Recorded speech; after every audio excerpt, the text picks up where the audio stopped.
يا رب قربنا وباركنا لنعمل صالحا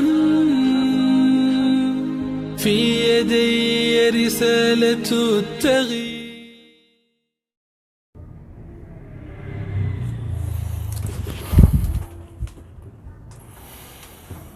Alhamdulillah Rabbil Alamin. Assalamualaikum warahmatullahi wabarakatuh. Innal hamdalillah nahmaduhu wa nasta'inuhu wa nastaghfiruh wa na'udzu billahi min syururi anfusina wa min sayyiati a'malina. May yahdihillahu fala mudilla lahu wa man yudlil fala hadiya lahu. Asyhadu an la ilaha illallah wahdahu la syarika lahu wa asyhadu anna Muhammadan abduhu wa rasuluhu wa la nabiyya ba'da. Allahumma shalli wa sallim wa barik ala habibina nabiyina Muhammad wa ala alihi wa ashabihi wa man da'a bi da'watihi wa talzama bi tariqatihi wa tarasama khutahu wa ja'ala qidatan asasan li fiqratihi wa ahkaman syari'atan miqyasan li amalihi wa masdaran li ahkamihi. Ikhwani billah rahimakumullah. Rasulullah sallallahu alaihi wasallam bersabda, ya, al-muslimuna suraka'u fis salasatin, ya, fil kala'i wal ma'i wan nari. Kaum muslim itu berserikat dalam 3 perkara. Yang pertama adalah fil kala'i, ya, pada padang pengembalaan, padang rumput, hutan dan isinya.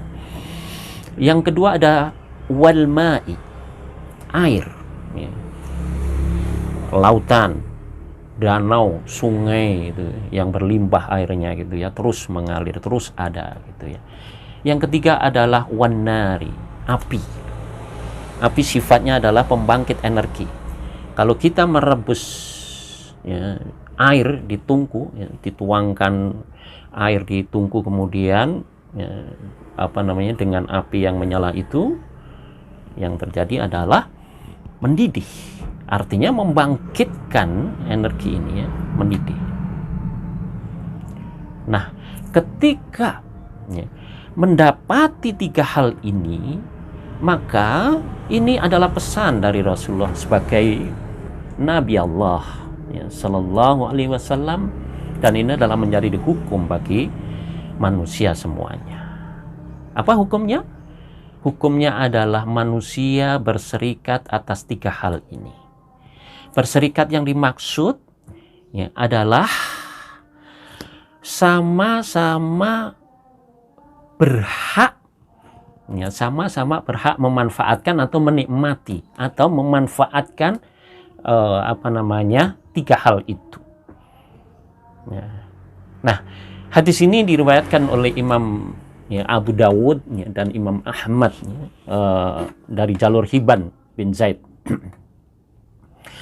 Ikhwani billah rahimakumullah. Al-Hafidz Ibnu Hajar juga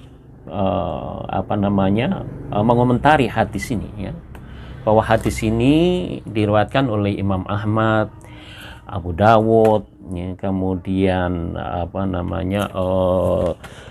Saibah gitu ya, dan Ibnu Hadi. Dan beliau mengomentari bahwa hadis ini adalah diriwayatkan oleh orang-orang yang siqah gitu. Nah, para ulama sepakat bahwa ini yang dimaksud adalah sifat-sifat dari al-kala, ya, wal ma dan wanar tadi, padang pengembalaan, hutan, padang rumput dan isinya gitu ya. Berarti di situ ada, misalnya padang pengembalaan itu ada emasnya, ya, ada gunung emasnya, pengembalaan itu ada emasnya, itu masuk di situ. Nah, yang kedua adalah alma, ya, air juga begitu, air laut, ya, air sungai, air danau dan seterusnya. Itu manusia sama-sama berhak untuk memanfaatkan dan atau mengambil, ya, dan untuk dimanfaatkan. Yang ketiga adalah api, yang tadi itu sifatnya adalah energi, maka semua, ya, yang bersifat energi seperti listrik, ya, kemudian panas matahari yang bisa membangkitkan, semua itu yang dimasukkan di dalam syariat Islam itu adalah kepemilikan umum. Nah, ikhwani billah rahimakumullah, perlu diketahui di dalam Islam itu diakui, disyariatkan 3 hal kepemilikan itu. Pertama, kepemilikan individu, yang kedua adalah kepemilikan negara, yang ketiga adalah kepemilikan umum. Nah, kepemilikan individu ya, seperti misalnya bekerja, hadiah, waris dan seterusnya yang halal itu boleh dimiliki oleh individu dengan sebab-sebab tadi itu, maka ini halal menjadi milik individu dan diakui di dalam Islam. Demikian juga ya, yang kedua adalah kepemilikan negara. Kepemilikan negara itu pos-posnya itu dari khoroj, dari fee ya, dan lain-lain yang itu dimiliki oleh negara. Jadi negara berhak memiliki dan berhak mengelolanya harta itu. Ya. Jadi kalau di dalam masa Nabi Muhammad SAW itu misalnya pampasan perang itu milik negara, bukan milik umum, bukan milik individu. Nah, itu dan seterusnya ya. Ada tanah khoroj, tanah usriyah dan seterusnya. Itu hasil dari khorojnya itu ya, dimasukkan dalam syariat Islam sebagai kepemilikan negara yang negara berhak memiliki dan mengelolanya. Yang ketiga adalah kepemilikan umum. Ya. Kepemilikan umum itu ya mendasarkan pada hadis ini, yaitu semua yang merupakan hajat hidup manusia pada umumnya, maka itu kepemilikan umum tidak boleh dimiliki oleh negara dan tidak boleh dimiliki oleh individu. Yang boleh hanya memanfaatkan individu itu. Nah, berserikat yang dimaksud adalah sama-sama berhak memanfaatkan.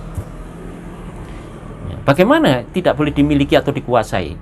Itu yang tidak boleh itu menyebabkan penguasaan tadi itu menyebabkan orang lain terhalang untuk memanfaatkannya. Inilah yang disebut dengan tidak boleh menguasai atau memiliki kepemilikan umum. Nah, sekarang pengelolaannya. Kalau negara tidak boleh memiliki, individu tidak boleh memiliki, siapa yang mengelola? Nah, di dalam syariat Islam ya, itu diamanahkan kepada negara untuk mengelolanya. Tapi ingat, hanya mengelola, bukan memiliki. Kita tahu kan hukumnya memiliki dan tidak memiliki. Ya, kalau tidak memiliki itu tidak boleh memberikan, memanfaatkan, tidak boleh.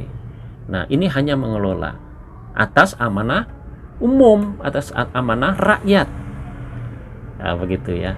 Nah, dikelola oleh negara seperti misalnya tadi itu 3 sifat ya.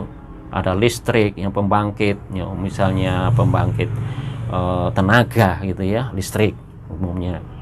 Kemudian tenaga bumi, ya, pembangkit tenaga bumi, gas ya, atau yang lain-lain lah.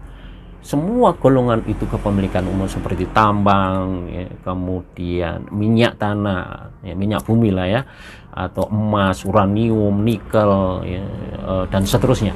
Itu semua adalah digolongkan milik umum dengan sifat-sifat yang serupa dengan hadis ini tadi itu, maka masuk di situ. Nah, pengelolaan kepada pengelolaan ini diserahkan pada negara. Negara hanya mengelola dan untungnya itu tidak boleh dimiliki oleh negara.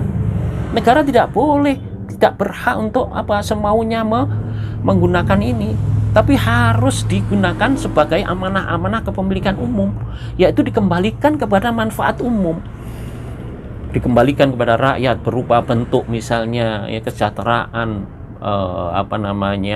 kehidupannya dalam memenuhi kebutuhan-kebutuhan pokoknya, sandang, papan, pangan dan seterusnya. Nah, pendidikan, kesehatan itu ya, pendidikan bisa gratis mulai dari TK sampai perguruan tinggi. Kemudian kesehatan juga gratis.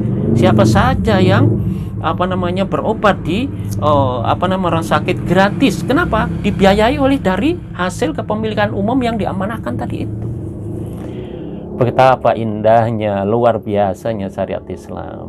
Ikhwani fillah rahimakumullah. Siapa yang tidak senang hidup di bawah naungan syariat Islam? Nah, ingat, dimensi dunia dan dimensi akhirat ini ya, dijelaskan juga. Untuk dimensi dunia lah ya, aturan-aturan syariat yang tadi saya sampaikan tadi itu, semua mengalami kesejahteraan, merasakan kesejahteraan. Baldatun thayyibatun wa rabbun ghafur, ya, itu semuanya, baik orang Islam maupun non-Islam di dunia, ya. Jadi kalau non-Islam hidup di bawah naungan syariat Islam itu akan sejahtera hidupnya. Kenapa? Itu amanah dari Allah kepada pemimpin untuk mensejahterakan seluruh manusia di dunia. Itulah syariat Islam, luar biasa. Nah, tapi kalau urusan akidah di akhirat nanti itu beda lagi. Urusannya adalah siapa yang beruntung masuk surga, ya, itu adalah khusus tertentu yang dijamin oleh Allah Subhanahu wa taala, yaitu orang yang bertakwa kepada Allah, mengikuti aturan-aturan Allah Subhanahu wa taala. Siapa yang masuk neraka selamanya? Ya orang yang enggan masuk surga, yaitu orang yang tidak mau taat kepada syariat pembuat mereka, yang membuat mereka, yaitu Allah Subhanahu wa taala. Ikhwani billah rahimakumullah, sekelumit ini mudah-mudahan bermanfaat buat panjenengan semua dan khususnya kepada saya. Dan marilah kita, ya, berbahagia, semangat di dalam menerapkan syariat Allah Subhanahu wa taala dalam kehidupan individu, kehidupan bermasyarakat, dan kehidupan bernegara. Saya Abdul Muti, mudah-mudahan bermanfaat. Assalamualaikum warahmatullahi wabarakatuh. رب قربنا وباركنا لنعمل صالحا في يدي رسالة